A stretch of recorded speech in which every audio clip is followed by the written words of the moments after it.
Let's make some cookies, guys. How about it?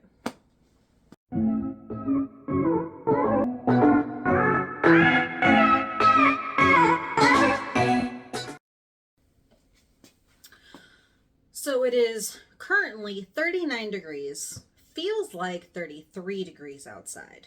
And even though it is 3:45 in the afternoon, the sun is going down. So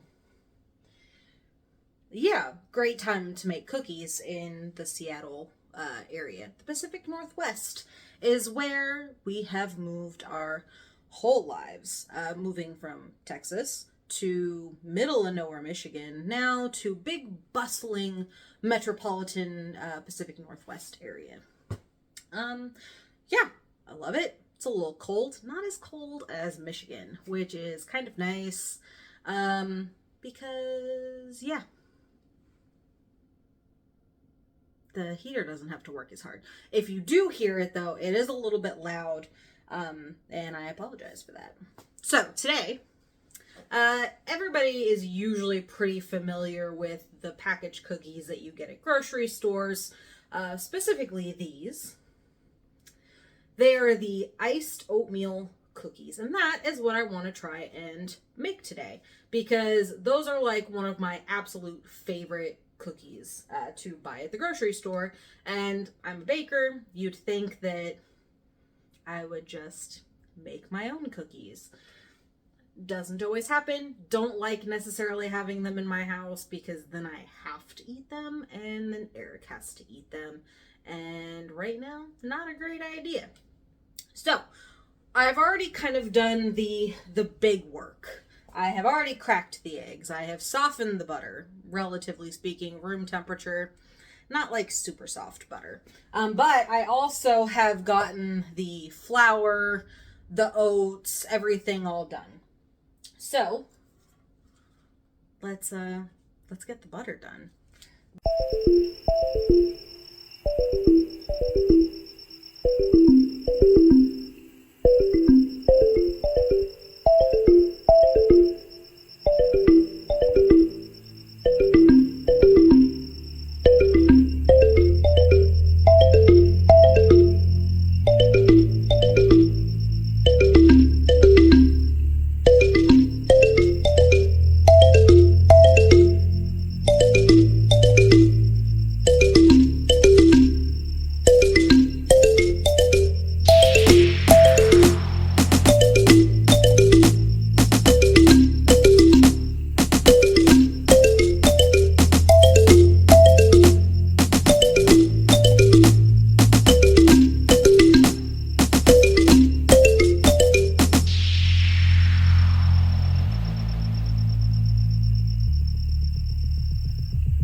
stovetop.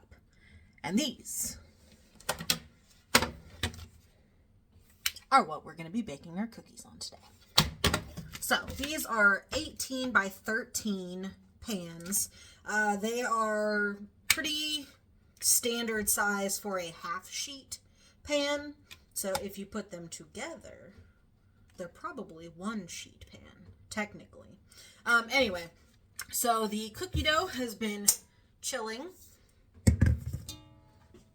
And we have my little tiny scoop. Now, technically, you could use a larger scoop. Size comparison. I'm going to be using a smaller scoop today just because you can get a lot more cookies out of it, obviously. Also, we don't need, like, giant cookies. Some people may say that is wrong, but today we're just doing small cookies. So my oven is at 350 preheated, and let's scoop.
Okay, so that's 2 dozen cookies just right here.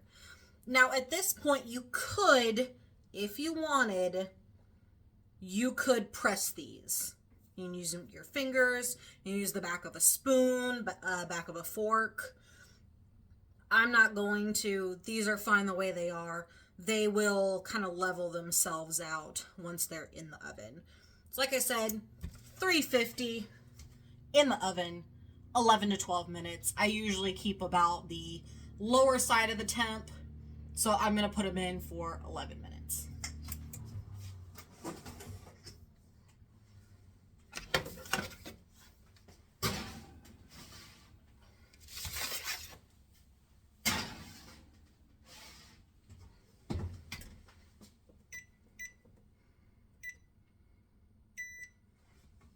And there we go.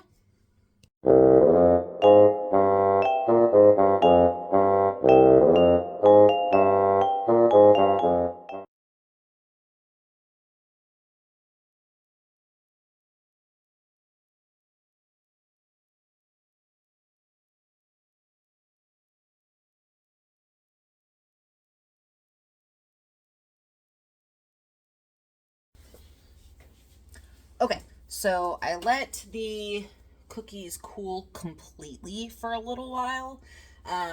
So everything is nice and cool to the touch.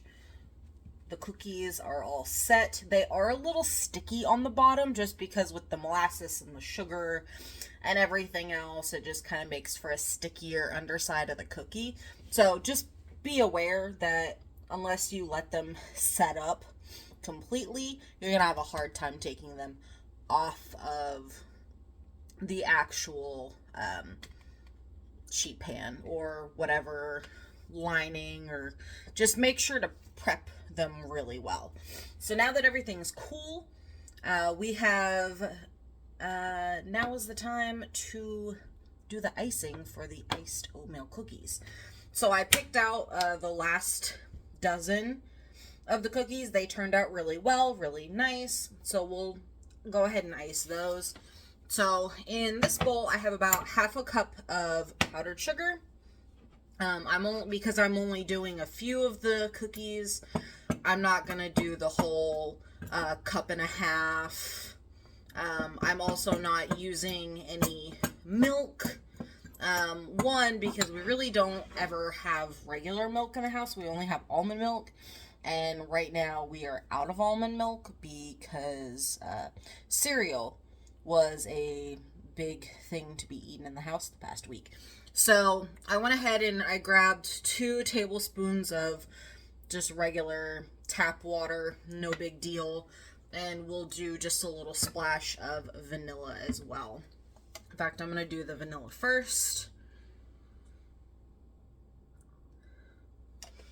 So the recipe is 1.5 cups of powdered sugar, 1 to 2 tablespoons of milk, and then 1/4 to 1/2 teaspoon of vanilla.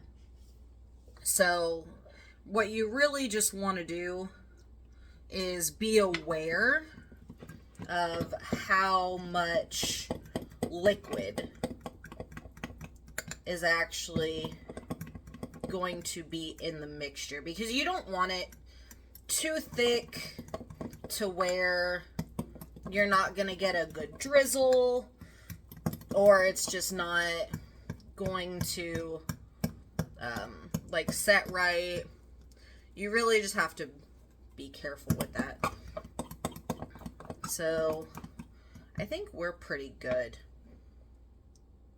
Viscous, but liquidy. Okay, so easy peasy. I'm just going to use the fork and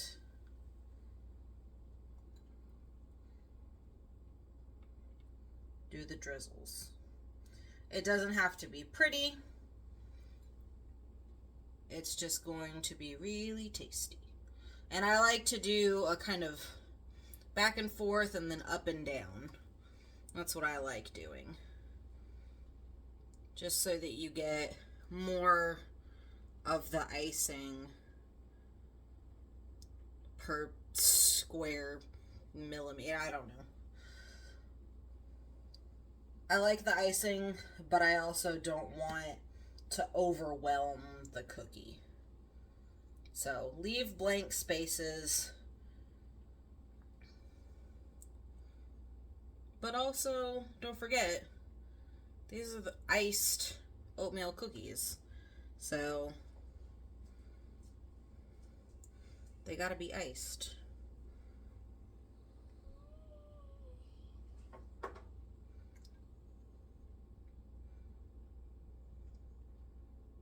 got a dog next to me who's whining. Big whiny baby. What do you want, Bubba? You can't have cookies. We have puppy cookies. I'll get you a snack in a minute. Okay.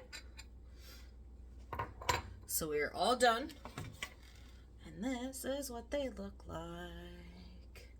Again, not necessarily like gorgeous and pretty, but I think they're beautiful. So I'm going to let those kind of set up a little bit, clean up, and I'll be right back.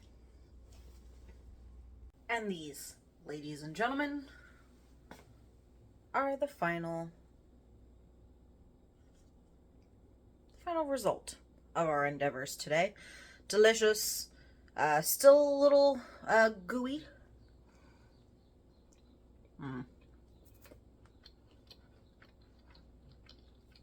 Yeah, very sweet. Obviously, it's just sugar, vanilla, and water. So, depending on your sugar tolerance, you can always eat more, eat less. I'm at least going to figure... I'm at least going to finish that one. That is a lot of sugar. So yeah, guys. That was it. Those are our iced oatmeal cookies. Sorry about the kitchen. Eric and I have been kind of trying to decide how to rework the kitchen. It is a lot smaller than what I was used to back in Michigan. Of course, it was a bigger house. Here in Seattle, a lot of the houses are going to be smaller. It is a much older house. This was built in the 40s, so the kitchen's not going to be as big. So it looks like an absolute wreck in here. I'm not even going to show you what it looks like right now because there's stuff everywhere. We don't have a lot of cabinet space right now, and we're thinking about like adding an entire thing of cabinetry along this wall, and it's a whole big deal. Hopefully we can get a lot of it figured out pretty soon and just kind of do as we can, do as we go. So, the recipe, the complete recipe is going to be down in the description box below. We were able to make like 3 dozen cookies with that recipe. The frosting, if you do the full amounts, it's gonna cover all 36 cookies. So you'll be fine there. If you guys liked the video, make sure to give it a thumbs up. Make any sort of comments that you want, if you liked it or if you didn't like it, or if you want me to, I don't know. If you guys have any other ideas that I can bring back into the fold now that I'm actually back making videos, then, you know, I'm up to reading all the recipes that you guys send me, or any links that you guys want to send me for recipes. So, like, subscribe if you're not, if you'd like to. I'm not going to tell you to. Yeah, thanks for waiting until the end of the video. Bye, guys.